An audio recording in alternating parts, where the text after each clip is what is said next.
So we've been going over top half guard, and we're going to talk about it, from Nogi. But before everything else, let's talk about one of the things I think is not covered a lot in this, and it's the neutral game. Okay, the easiest way I want to think about this is, remember, top is winning, bottom is losing. In a way, can be okay. Right now, I'm somewhat on top. He's somewhat on bottom.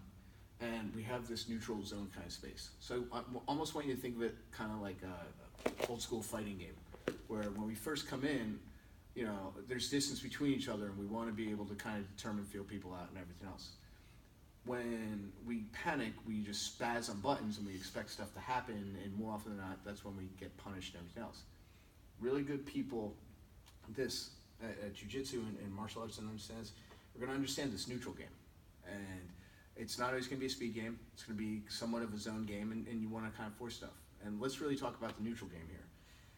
Realistically, when we talk a lot about even our code words and amongst everything else, we're trying to control this near hip. He wants to control the hip that's in my guard, or in his guard. And then when we start playing these diagonal lines, near hip, far shoulder, this is one of those kind of things with that. So whether I'm pinching my knees together, he's pinching, whatever, I may be on active toes, however, and I got to be aware of what's kind of going on this. So we can say whoever's winning this battle is at least starting off in a good spot. Conversely, if this is a matching kind of stuff, so if John matches my force on this, now it becomes a battle of what's really kind of going on realistically immediately following this diagonal. Because if I have John lay flat, I've got a rectangle here, but ultimately two triangles. So when he postures back up on this elbow, I'm looking immediately who can start to control this. If we're pinching here, I want to be more relaxer. The more that I make him carry weight on this, and if he tenses up here, it's going to give me a benefit there. And conversely, I can start to play on these angles. But let's look at the neutral game. Again, need, want, nice to have. I need to stay on top. I would like to be able to increase my control and pressure, or even my position. Be nice to have him submit to something off of that. He wants to stay on his side, and he either wants to get under me, around, in, or away. So realistically, I know his head is either going to be coming away, it's going to go to my knee, or it's going to go to my knee, it's going to go to my hip, it's going to come up and in. So I always want to be at least aware with this.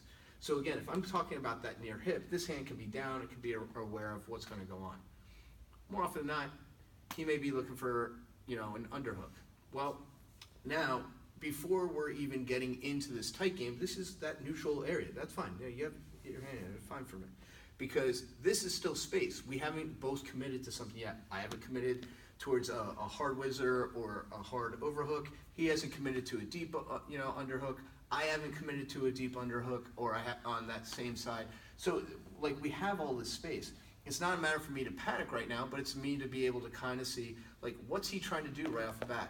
If I know he's trying to get here, I may just try to push away a little bit just to kind of see what's going on. Is he going to come back up and in, or is he going to go to my legs? If he goes to my legs, I may be able to just kind of frame here to see what he's going to do to kind of get some space. Well, as he's going to my leg, he just choked himself.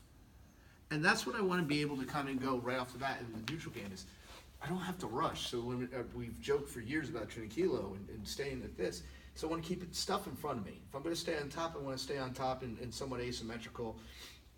If I'm going to eventually move away, there's times where I'm going to want to do it, but I want to see what's going on.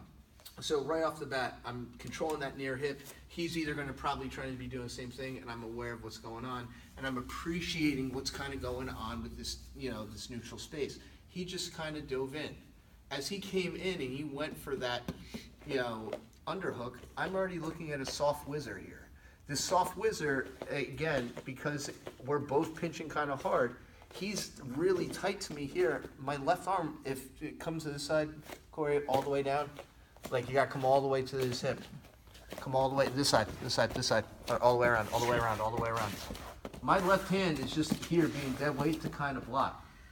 So what ends up happening is I'm matching him here, I'm beating him up top, and he's trying to grab onto this, but I'm already kind of set for a choke. Right now, I'm still in the neutral game, I'm controlling the zone. Whatever he ends up doing, if he tries to force that up, I can go ahead and determine what's the best way to see how I'm going to go ahead and play this control. If I don't immediately like it, guess what I'm going to do? I'm going to kind of zone back out. Because again, no matter what, I should only be trying to move on top and stay on top.